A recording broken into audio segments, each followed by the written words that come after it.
Welcome back to Dalron Models. As you can see, I've got the RC211V finish now, and the livery on it is stunning. It looks so much better in person in daylight than it does on camera.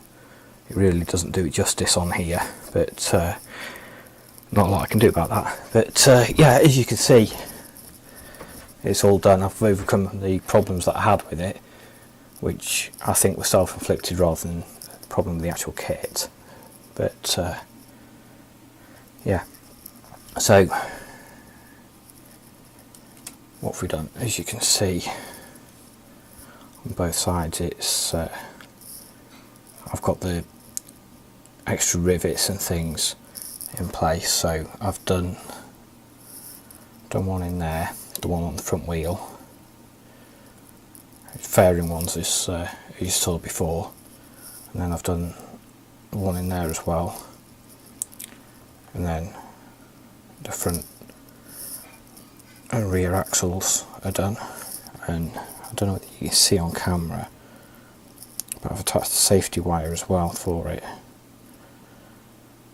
So, but yeah, I really enjoyed doing this kit, and as you saw as well, what I was doing was to attach the fairings with the magnets so that they're removable. So they just pop off like this, so you can see all of the detail on the inside of it as well. And not that I've added too much into it, but there's enough there to see. The main thing for the magnets is to eliminate the need for the screws, rather than sort of taking it on and off for visibility or anything.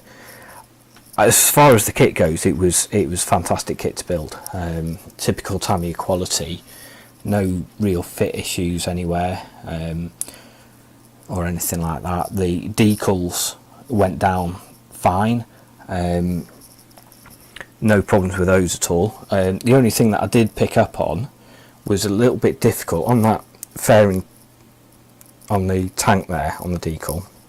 You can see there's a gap just in here, which is deliberate, and I didn't pick up on it when I first started to apply the decal, but fortunately I'd spotted it before I actually finished them off and clear coated it and everything. So as you look at it on the top there, you can see that the star pattern actually lines up, so it's not actually meant to attach like I did initially, and the instructions weren't overly clear on that part to start with. Maybe that was just me though, I'm not sure. But yeah, as I said, I really enjoyed it. There's a few extras that I put in as I showed you along the way, doing the chain, a few extra wires in there, put the green tube up there for the reservoirs and everything. Unfortunately, I've nicked the paint just there, which I was annoyed with myself with, and that was, I think, as I'd done the clear coat, something knocked against it, so I was very annoyed, but I decided to just leave it as it is.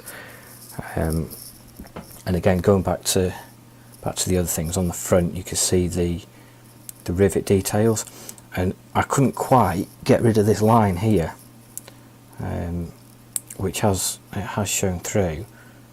That side's okay, that side, it's just that line there, and that's in the plastic. It wasn't visible when I started doing it, it wasn't visible when I primed it, it only appeared when I think it was when I started to do the colour coat, or halfway through the colour coats, and more visible when I did the decals. And I thought I could eliminate it with the sanding and polishing stage, and as you can see on that side, I've succeeded. There's no evidence of it at all, but on that side, I've not quite managed it, which is annoying. But you've got to look out for that on these kits, that you don't get anything like that, any what happens to be sink marks or anything like that. when you're painting, and make sure if you do see them that you deal with them. But yeah, I really enjoyed this build, and I hope you enjoyed watching it and following along, and it gave me some opportunities to do some tutorials, which is always good. Hopefully some of you found those useful. So there you go, that's it all finished. So thank you for watching, and I hope you enjoyed it. I'll see you next time.